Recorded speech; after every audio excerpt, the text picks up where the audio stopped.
Привет, друзья! Сегодня хочу показать вам мой новый органайзер для вышивки. Я шила его своими руками. Вот.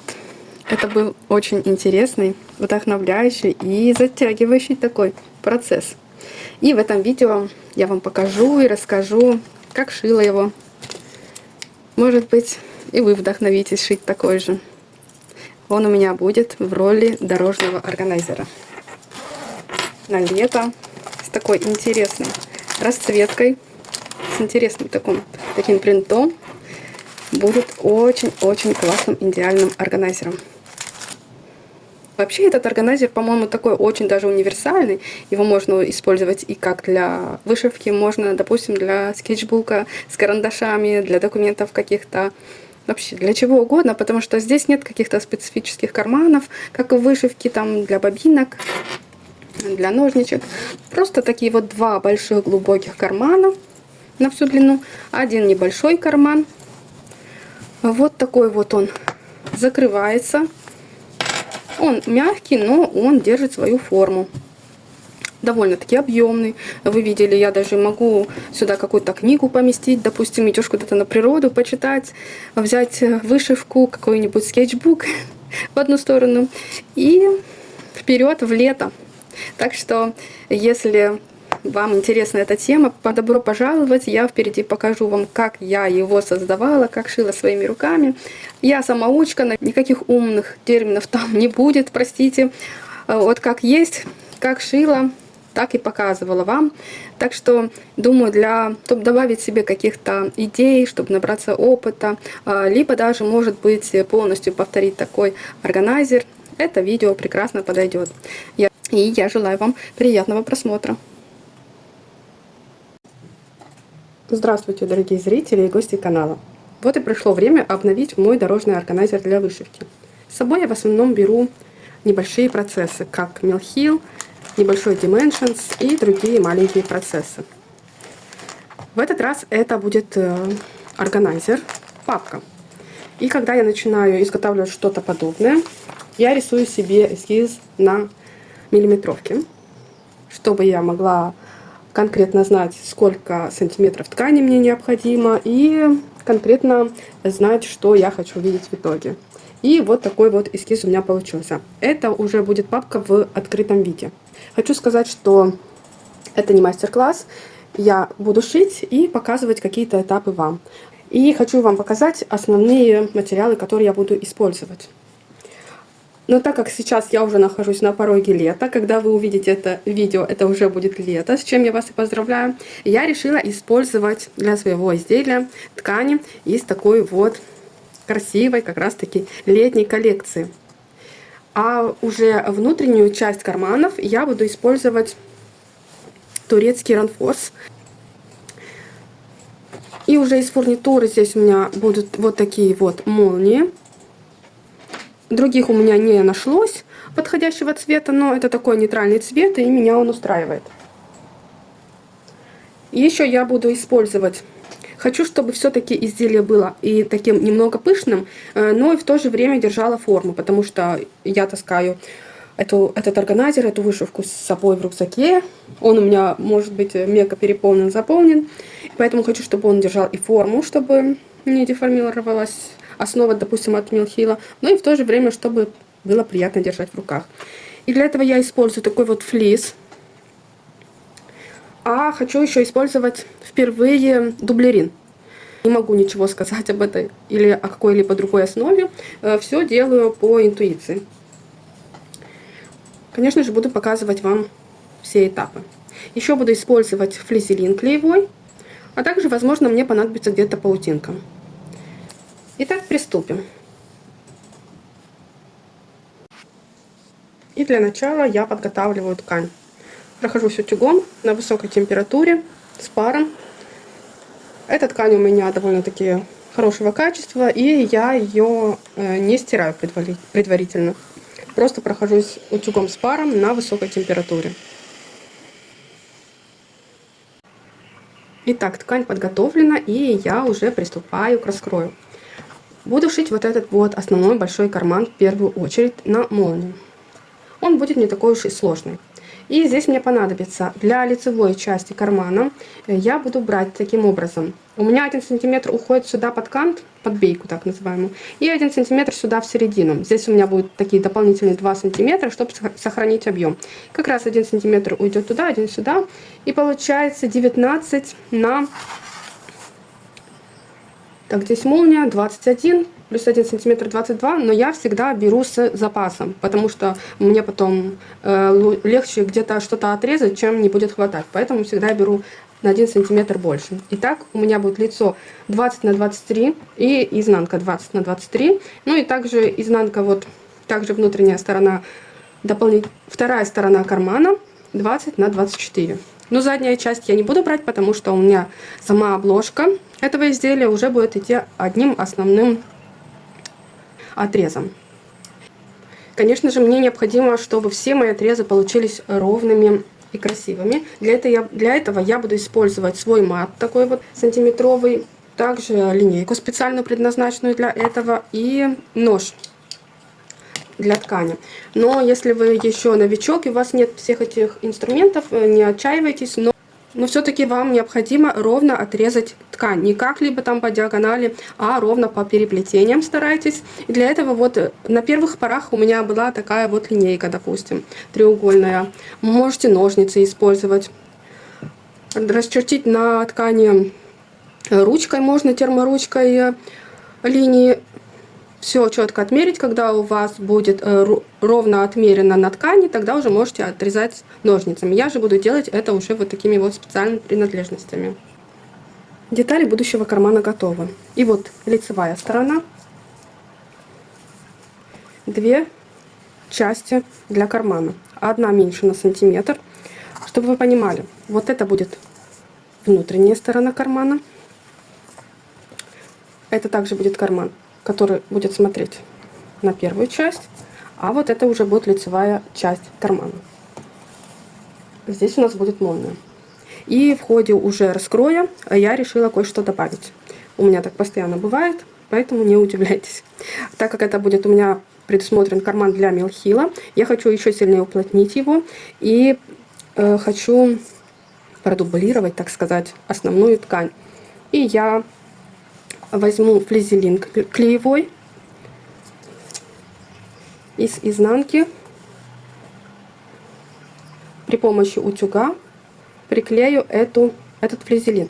Здесь я делаю небольшой отступ на 0,7 сантиметров, для того, чтобы не было слишком большого уплотнения там, где будет молния.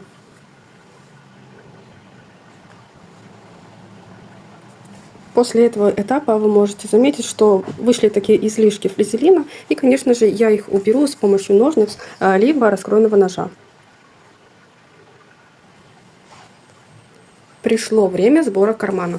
Если у вас ткань, как и у меня, с каким-то таким особенным рисунком, следите за направлением рисунка.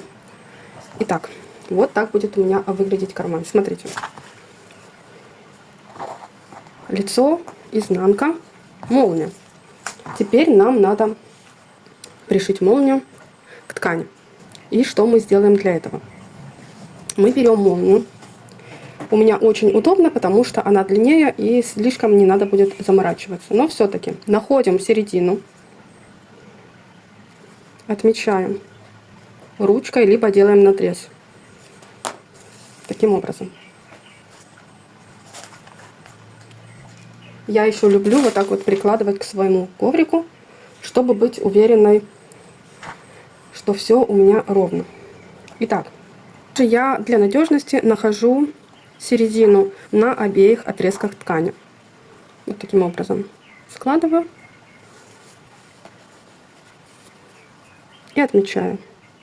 Ручка у меня термоисчезающая. Одна ткань.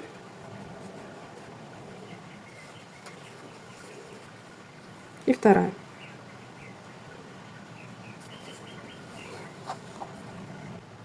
Смотрите, после того, как я нашла везде центр на тканях и на молнии, это не обязательно в этом случае, но для надежности лучше сделать это. Пока убираю лицевую часть в сторону. И вот верх изнанки. Я поворачиваю лицом. Повернула. Вот мой центр. Беру молнию, вот так, как она у меня и лежала. Вот центр соединяю с центром. На этом этапе, если вы новичок, вы можете уже это все прикрепить с помощью таких швейных. Извините, у меня сейчас не очень ровно может получаться. Вот таким образом все прикрепляете несколько раз. Либо же можно вот такими вот швейными крабиками, но с иглами надежнее, конечно же. Я же сразу прикладываю и лицевую часть. Вот где я отметила свой центр. Видите? И это лицо я переворачиваю изнанкой, прикладываю и именно к этому месту, где у меня центр. Теперь я все приколю ровно. Постаралась все ровно сделать. Здесь я хочу вам продемонстрировать, зачем я беру дополнительный сантиметр на ткани, добавляю. Вот после того, как я приклеила с помощью горячего утюга флизелин к лицевой ткани, она немного уменьшилась в размере. Вот вы можете увидеть это, вот как выступает изнанка. Хотя изначально эти оба отреза были одинаковыми. Итак, я перехожу к машинке и буду притачивать с помощью специальной лапки для притачивания молнии. Такой у меня результат. Давайте посмотрим, что же получилось. Итак, вот так у нас открывается все, молния посередине. Мы переворачиваем лицо кверху, и вот результат. Совмещаем лицо с изнанкой, смотрим плюс-минус, получилось ли у нас ровно. Я еще с молнией все-таки на «вы». Сейчас я все расправлю. Вот так вот все заутюжу аккуратненько, не касаясь молнии, чтобы она там не поплавилась случайно. После того, как я аккуратно заутюжу, я сделаю строчку еще одну вот так вот ближе к поверх лицевой ткани с небольшим припуском, чтобы закрепить. Итак, внешняя часть кармана готова. А теперь мы уже можем собрать весь этот карман. Я беру вот эту вот деталь, прикладываю к внутренней части кармана, которую мы раскроили в начале. Вот она. Прикладываем вот так вот, видите, внутренняя часть кармана лицом к лицу. Это очень важный этап. Здесь нам надо будет подогнать детали при помощи своих всех линеек, ручек. Буду делать этот карман. Я буду внутри здесь рисовать размер самого этого кармана. Все ровненько по сантиметрам, также с прямыми углами. Размер вот этого вот этой детали. Сейчас как бы мне вам отметить. Размер вот этой всей детали. Вот отсюда, вот так вот. Ну и уже по внешней части. Здесь у меня должно быть сколько сантиметров? Здесь у меня должно получиться 19 на 23 сантиметра. Я себе начерчу вот этот прямоугольник для того, чтобы в дальнейшем проложить строчку. Но сейчас я займусь тем, что нарисую себе здесь этот прямоугольник. Сейчас на ткани вы можете увидеть прямоугольник. Я начертила вот этот вот финальный размер кармана вместе с этими всеми припусками, вот добавками. И что я сделаю далее? Возьму булавками, скреплю и сделаю строчку на машинке, полностью закрою весь шов. Но я не буду делать по этой линии. Я вот внутрь сделаю такой отступ где-то миллиметра на 2. Потом я буду уже еще раз измерять и убирать излишки. Я сразу не отрезала, потому что у меня шов всегда забирает миллиметры. И лучше я вот так вот добавлю, чем мне потом не хватит. Видите, у меня получился такой вот какой-то вроде как перекос. Ну и за счет того, что я добавила, мне есть откуда его отрезать. Сейчас все закреплю и сделаю строчку и покажу вам. Еще один немаловажный момент. Я буду делать строчку, молния у меня, собачка вот это вот снаружи. И я должна раскрыть молнию, отрезать лишнее и закрепить здесь. Можно, конечно, сделать пару стежков, а я это закреплю вот таким вот образом прищепочкой. Также можно сделать там. Вот так вот вы видите. Я отрезала лишнее и закрепила молнию прищепкой. Здесь пока оставила, нам не мешает этот хвостик, уберу его потом уже вместе. Можно как булавками закрепить ткани, так и прищепками. Вот и готов один карман, но еще не до конца. Если мы откроем, увидим, что внутри все полностью у нас закрыто. Вот таким образом. Но мне уже предстоит только убрать излишки ткани. Я убрала излишки ткани. Заготовка готова. Правда, по пару миллиметров у меня все-таки осталось в плюсе. Я буду делать следующий карман, и возможно эти пару миллиметров как раз будут необходимы, чтобы, знаете, если будет какая-то разница, чтобы можно было нивелировать.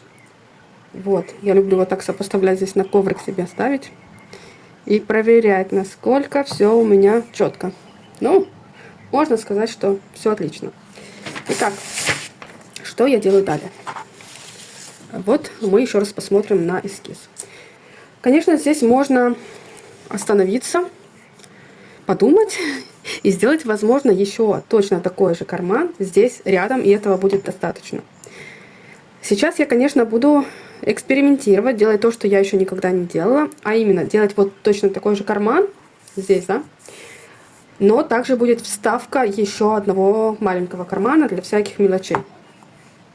Вот таким образом примерно это будет выглядеть. Ткань будет подобрана другая из коллекции, но вот таким образом примерно будет выглядеть плюс-минус. И здесь будет карман для всякой мелочевки. Ну что ж, я вроде все продумала, и для начала я буду собирать вот этот вот нижний карман, его размеры, и собираться он будет таким же самым способом, как и этот большой карман. По моим расчетам, для кармана маленького мне необходимо 3 детали 20 на 13. Одна лицевая часть и 2 для кармана для внутренней части. Лицевую часть я выбрала вот такую вот яркую. Также буду укреплять флизелином 2 детали для внутренней части. Ну а молния будет такая же. Действует точно так же, как и с предыдущим карманом. 2 детали моего будущего органайзера готовы. Первый конверт и вот второй маленький, который я только что делала. Хочу отметить сразу, если вдруг вы будете делать по моим размерам, одну деталь надо делать на 1 сантиметр больше, как и было в предыдущий раз, видите? То есть 20 на 13, 20 на 13, 20 на 14, 20 на 14 это именно вот эта вот обратная внутренняя часть кармана. Вот, видите, все красивенько получается. Что мне предстоит сейчас сделать? То есть сейчас я чем занимаюсь? Можно сказать, вот лицевой частью кармана. Мне еще предстоит сделать одну деталь вот для этой верхней части. Это не будет карман, это просто будет такая вот чистая ткань. Я сейчас раскрою все детали, уже вот получается эту верхнюю и 2 детали для внутренней части кармана. То есть вот такие вот 2 горошка, можно сказать. Одну часть, вот эту верхнюю. Давайте, если вам интересно, я измерю, как я это буду делать. Вот смотрите. Здесь я посчитала, что у меня молния находится. Если я вот так вот приложу, получается 1 сантиметр, забирает молния. И я прикладываю, здесь уже верхняя молния.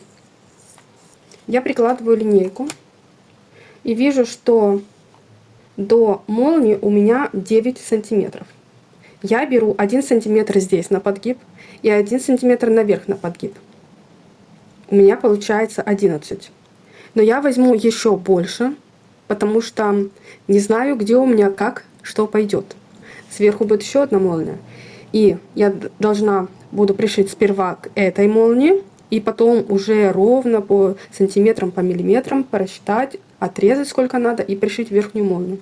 Итого я буду брать 9 плюс 2 сантиметра 11, возьму 12, а то и даже 13 сантиметров для надежности. То есть эта деталь у меня будет, опять же, 20 и уже на 13 сантиметров. Еще раз посмотрю. Самая видимая часть будет 9 сантиметров, ну плюс-минус там миллиметр. 2 сантиметра на подгиб и 2 про запас. Итак, а уже и сделаю еще внутренние 2 детали для кармана. Покажу, что есть, что имеется и что я буду с этим делать дальше. Так, вот что есть у меня. Я подготовила все детали, и вот что у меня есть. Вот основной карман, к которому я сейчас буду пришивать вот эту верхнюю часть. Ну, это будет самое легкое. Вот таким вот образом я их соединяю и делаю строчку. Затем уже покажу, что буду делать далее. Сделать это было несложно, и вот что у меня получилось. Такая вот заготовка. Здесь, конечно, я пока что сомневаюсь, как мне правильнее поступить. Проложить сейчас строчку вот здесь, либо уже когда у меня будут 2 детали вместе. То есть будет молния, пришито это будет к молнии, 2 детали, и тогда проложить строчку, как бы таким образом, наверное, они и закрепятся между собой.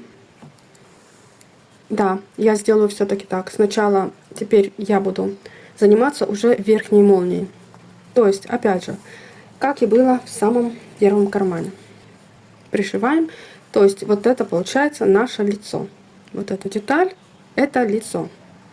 Пришиваем все к молнии. Потом уже займемся и еще одной деталью внутреннего кармана. Итак, деталь готова, но опять же не до конца. Сейчас мне предстоит вот что сделать. Мне надо уже подогнать размер под эту лицевую часть. Мне, то есть, надо оставить от этой детали высоту в, так вот, припуск сантиметр, высоту в 22 сантиметра. 22, и лишнее мне надо будет убрать. Конечно же, мне надо будет посмотреть все, чтобы гармонично смотрелось. Скорее всего, по вот молнии надо будет ориентироваться, чтобы все-таки плюс-минус ровная часть была и гармонично смотрелась. И солнышко пришло на мою сторону. Смотрите, я соединила эти 2 детали с молнией. Сейчас я проложу строчку наверху. После этого тутюжи проложу одну строчку вот здесь вот внизу, чтобы соединить детали. После этого уже, опять же, я соединю уже внутреннюю сторону кармана и верхнюю сторону. Все просчитаю. Опять же, нарисую прямоугольник, чтобы все везде у меня более-менее ровным было. То есть сделаю второй карман по размеру и этого.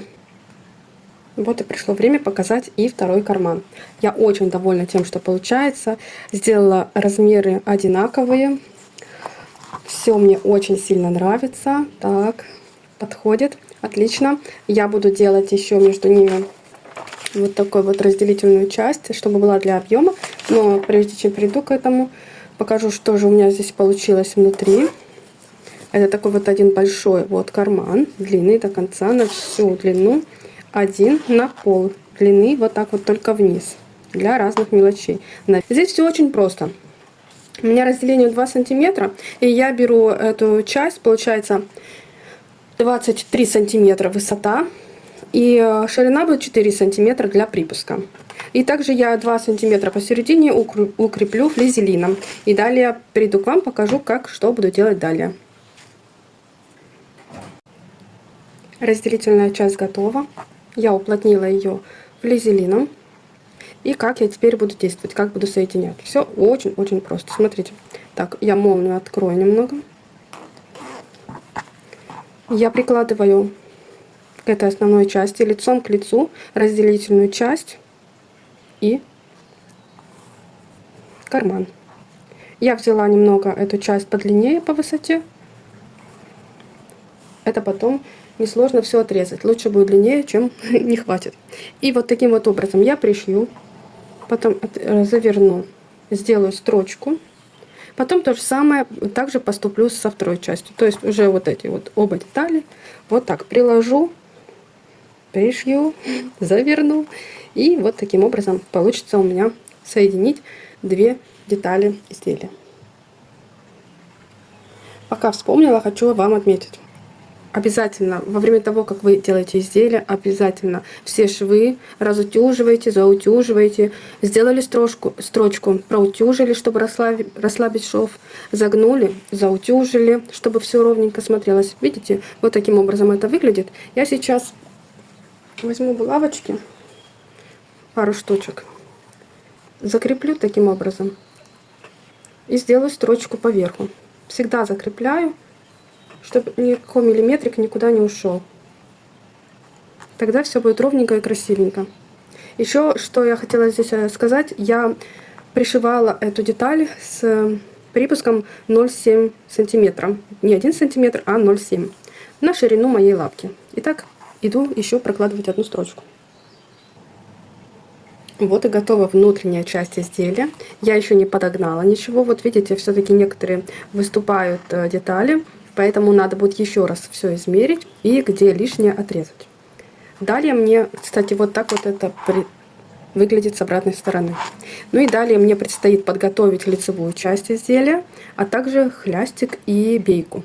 Это немало работы. Уже не знаю, успею ли я сегодня, но сейчас возьму небольшой перерыв, подкреплюсь и вернусь уже, буду делать дальше изделие. Конечно же, вы это все увидите в следующую секунду. Уже в лучах заходящего солнца показываю вам следующий этап. Итак, внутренняя часть изделия готова, и я приступаю к внешней. Выбрала такую ткань для обложки своего органайзера и буду делать стежку. Здесь у меня есть ткань основная, флис. Думаю, здесь можно уже использовать то, что у вас есть в наличии, и вообще какой органайзер вы хотите в итоге иметь, какую толщину, плотность. Конечно, исходите из того, что есть в наличии. Я хочу, чтобы было и немного пушисто, и все-таки обложка держала форму. Еще такой метод я не использовала, но хочу попробовать. Это у меня дублерин получается. Такая вот тканевая основа клеевая. Сейчас буду приклеивать к флису. Причем это будет у меня именно внутри. Самая нижняя часть у меня будет дублерин. Сверху не будет никакой клеевой основы. Я буду все это закреплять булавками, когда буду делать стежку. Конечно же, сейчас все вам покажу. Но сперва приклею эти два изделия.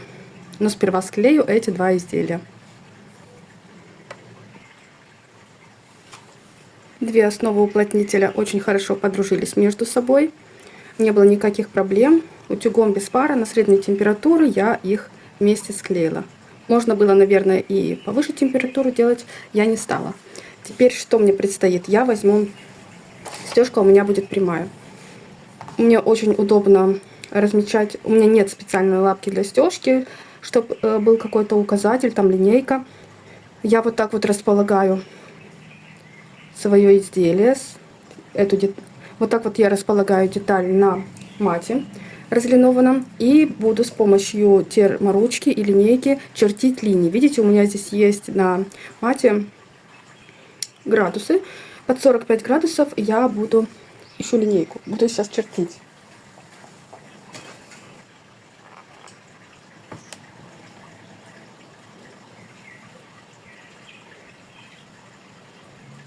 Ну а так как нет у меня довольно-таки длинной, настолько длинной линейки, вот видите, она заканчивается раньше, чем ткань.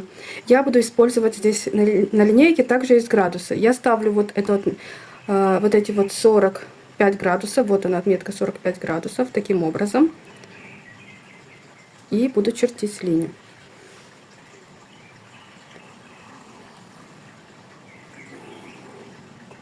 Также прочерчу до конца. И уже исходя от этой линии буду делать параллельные на столько сантиметров, сколько мне необходимо.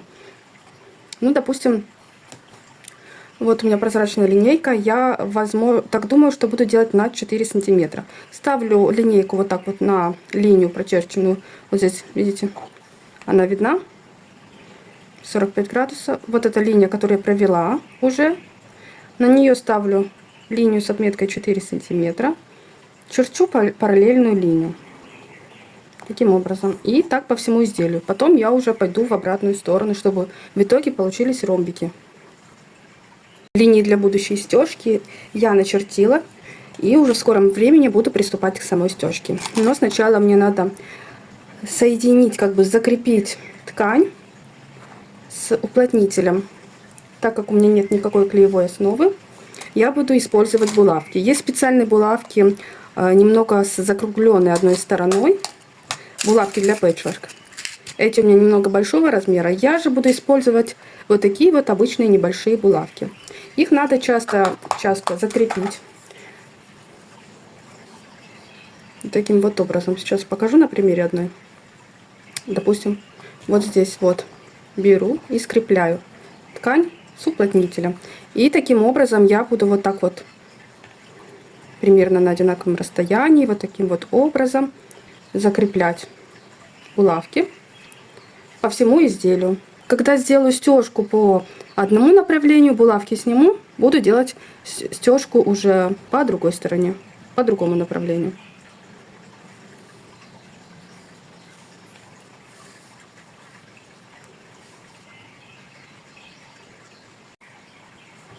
Сейчас вы можете увидеть, как выглядит уже закрепленная ткань. Вот. Можно приступать к стежке. Нитку вы уже берете на свое усмотрение. Стежки надо делать большие, чтобы красиво все-таки выглядело и аккуратно. Где-то примерно 3,5 миллиметра.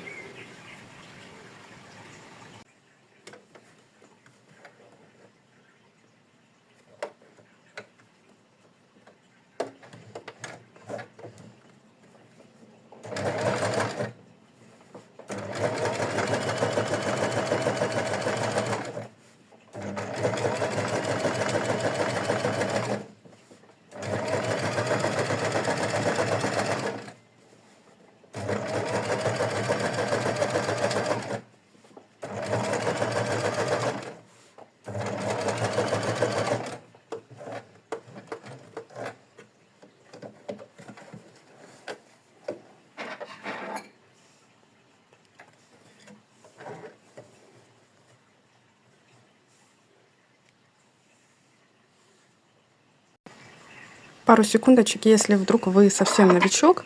Вот здесь у нас идет ширина стежка. Вот 3 я примерно с половиной беру.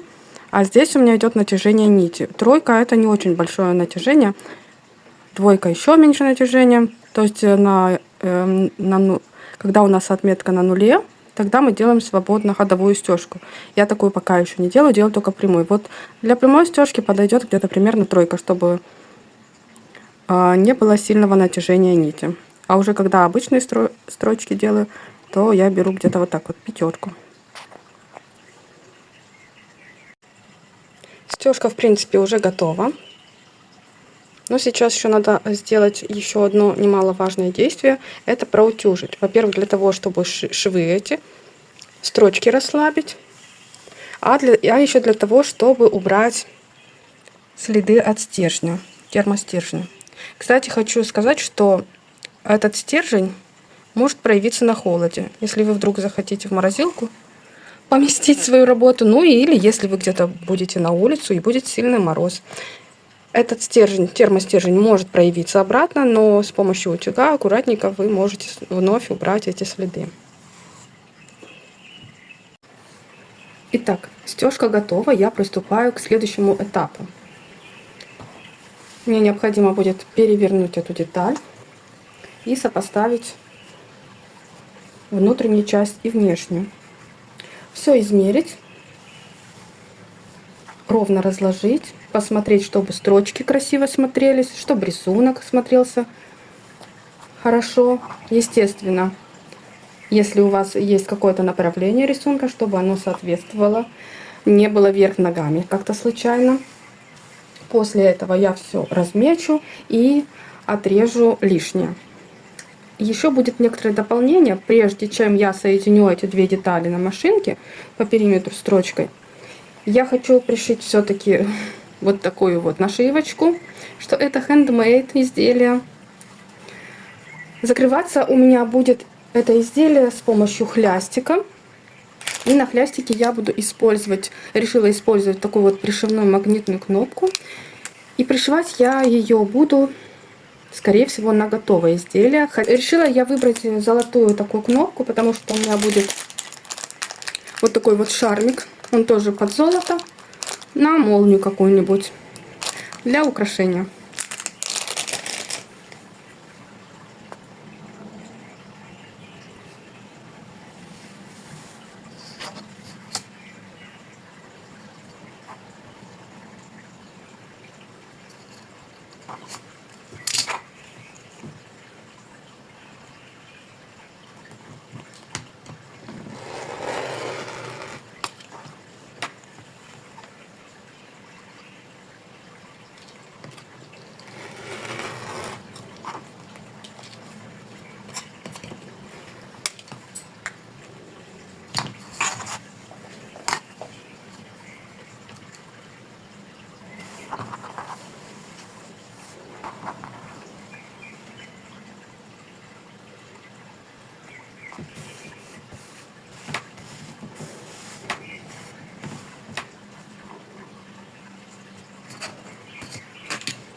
Ну вот вы могли увидеть, как я это делала.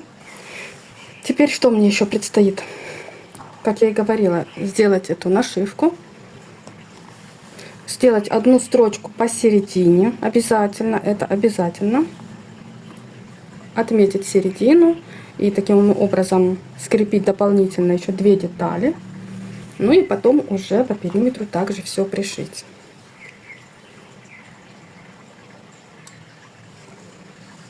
Так.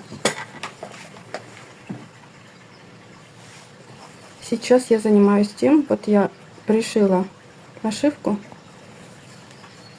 И я занимаюсь тем, что вытягиваю нитки на обратную сторону. Здесь я их завязываю в узелок. Таким образом на лице у нас никакой не закрепки, нет ничего. Но красиво выглядит, закончено, красиво выглядит шов. Так, излишки обрезаю.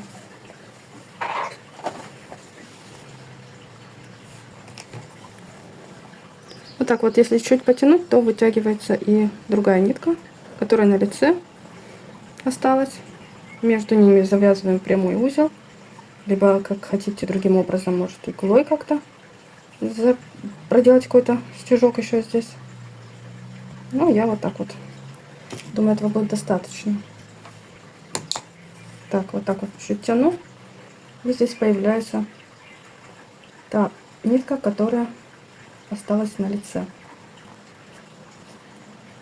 Вытянула и завязала.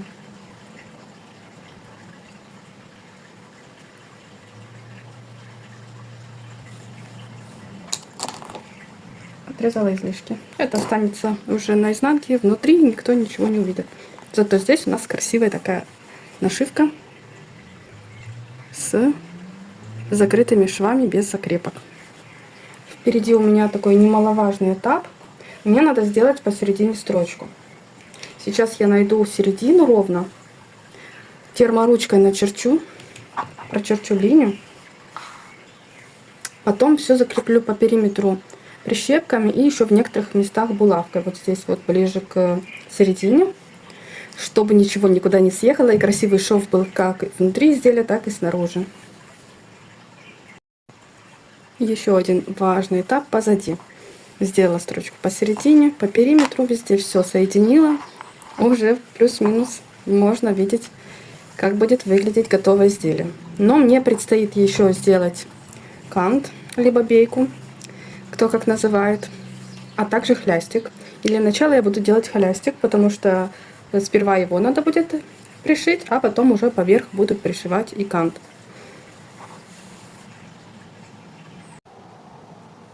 Для хлястика я взяла 2 отрезка ткани.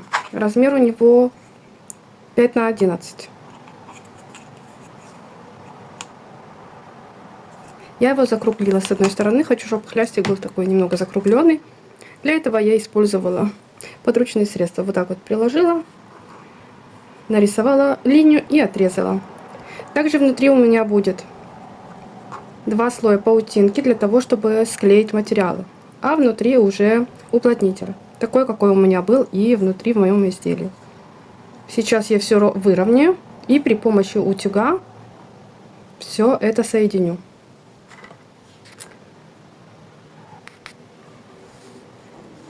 Я, конечно же, на изделии самом уже все измерила, как примерно где и на какой длине я хочу, чтобы он находился. И сейчас вам покажу, как он будет выглядеть. Я причем старалась сделать так, чтобы он совпал по рисунку. Здесь он будет под шов зашиваться, под окантовку, потом будет загибаться таким образом и здесь застегиваться.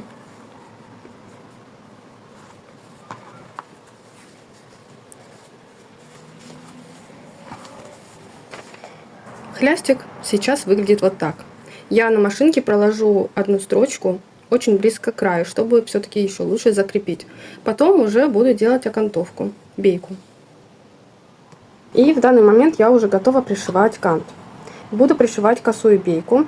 Разрезала по косой ткань размером 3,5 см. Я хочу, чтобы ширина окантовки была у меня 0,7 см. Для начала я закреплю такой прищепкой и буду прокладывать строчку. Вот так по кругу все. Потом уже загну на другую сторону и буду пришивать вручную. Вот так вот я пришила с припуском. Теперь это все я буду выворачивать.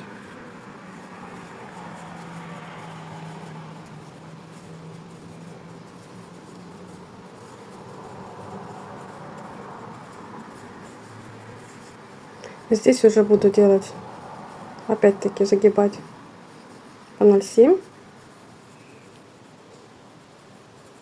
Таким вот образом.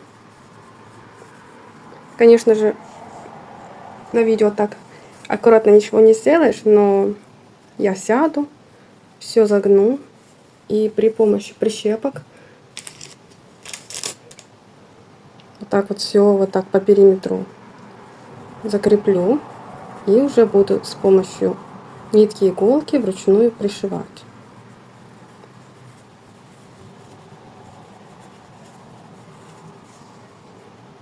Это обратная сторона органайзера. Я хлястик приметала вручную. Уже пойду на машинке пристрочу. Сделаю строчку закрепляющую, потом уже поверх буду пришивать бейку.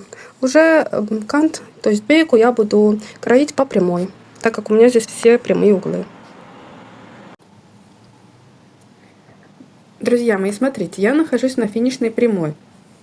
Я уже раскроила и пришила кант по периметру. Ширина канта у меня была 4 сантиметра.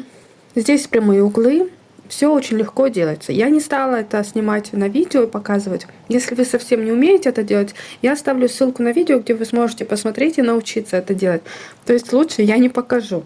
Ну, если вы вдруг захотите когда-то увидеть в моем исполнении, как я делаю это уже на каком-то органайзере конверте, тогда вы напишите в комментариях, и я покажу вам. Ну, мне предстоит, я буду пришивать вручную, уже с лицевой стороны. Вот это мне предстоит сейчас все сделать.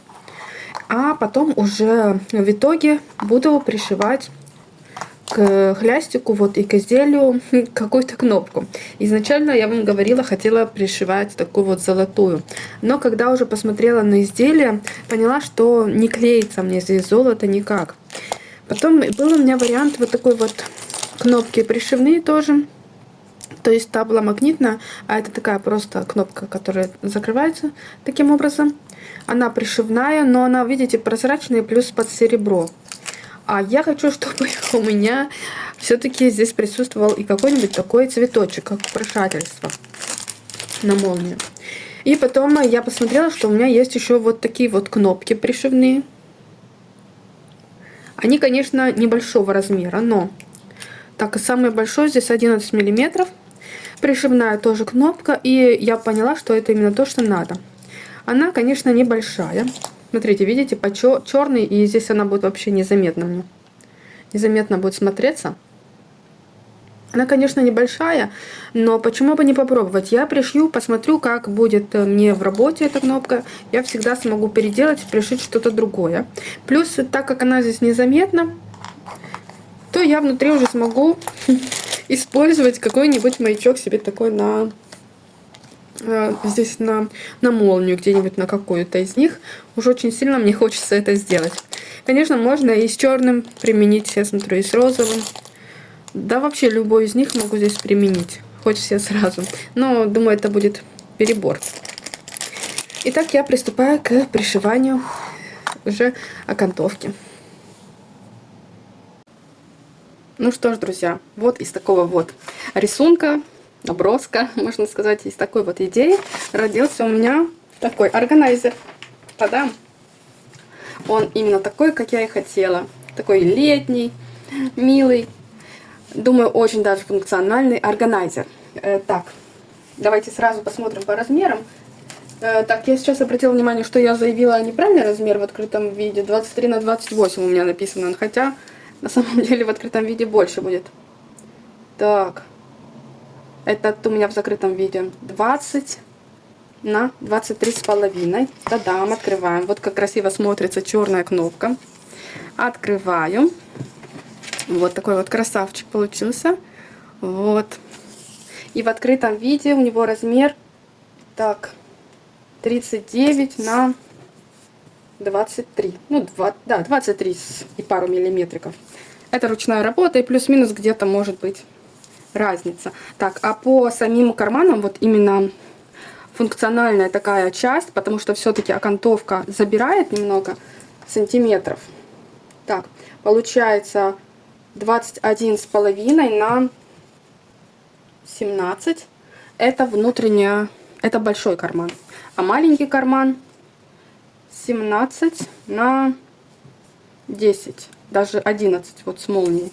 Ну и большой карман такой же, как и здесь рядышком. Давайте же будем его наполнять. Я, вы знаете, когда его делала, уже поняла, что вообще это такой довольно-таки универсальный получается органайзер. Здесь, то есть, нет каких-то специфических карманов, как для вышивки, там, допустим, для бобинок с нитками, либо для ножничек. Получается очень даже универсальный органайзер. Смотрите, здесь можно как вышивку хранить, процесс какой-то, так можно, допустим, какие-то небольшие документы, записную книжку, допустим. А еще можно для художников, там, скетчбук, какие-то карандаши поместить. Ну, если подумать, можно, допустим, какую-то книгу. Все что угодно. Вообще, если вы будете делать по своим размерам, можно какого угодно размера сделать эту папку. Просто, если вы новичок, я еще раз повторюсь, лучше для начала вот так вот на миллиметровке, либо на какой-то другой бумаге нарисуйте себе эскиз, чтобы точно не прогадать с размерами. Итак, вообще у меня вот этот вот процесс сейчас такой дорожный, но мне иногда хочется все-таки что-то взять другое. Даже вот свои несколько минут перерыва какого-нибудь. И поэтому я вот в один карман положу, допустим, мелкил. Даже не знаю, ой, зацепить не могу. Вот так вот. Красиво все помещается. Упаковку с превью, там бисер. Можно было, конечно, взять и сейчас разложить все по разным карманам, один процесс, но, повторюсь, хочу взять все-таки, чтобы было у меня в ассортименте. В другой карман я положу маленький набор Dimensions. Я не брала Gold Petit упаковку, я именно рассчитывала на такой вот маленький набор Dimensions, потому что он легкий, как бы в петитах там больше надо думать, именно в Gold петитах там надо больше думать. И еще такой вот Shepherd's Bush можно для вдохновения. А вообще в будущем я хочу, на днях, так думаю, попаду в магазин Лукас, хочу приобрести небольшие нурки, номер 2 квадратные. Я под них и делала в том числе этот органайзер. потому что, вот, допустим, Dimensions, чтобы вышивать на нурге, на пяльцах, либо даже мелкил на ткани и другие небольшие процессы, которые буду вышивать на ткани. Итак, украшательство. Также еще надо сюда добавить мне ножнички и маркер. Я уже взяла один маячок и поместила на свои ножнички.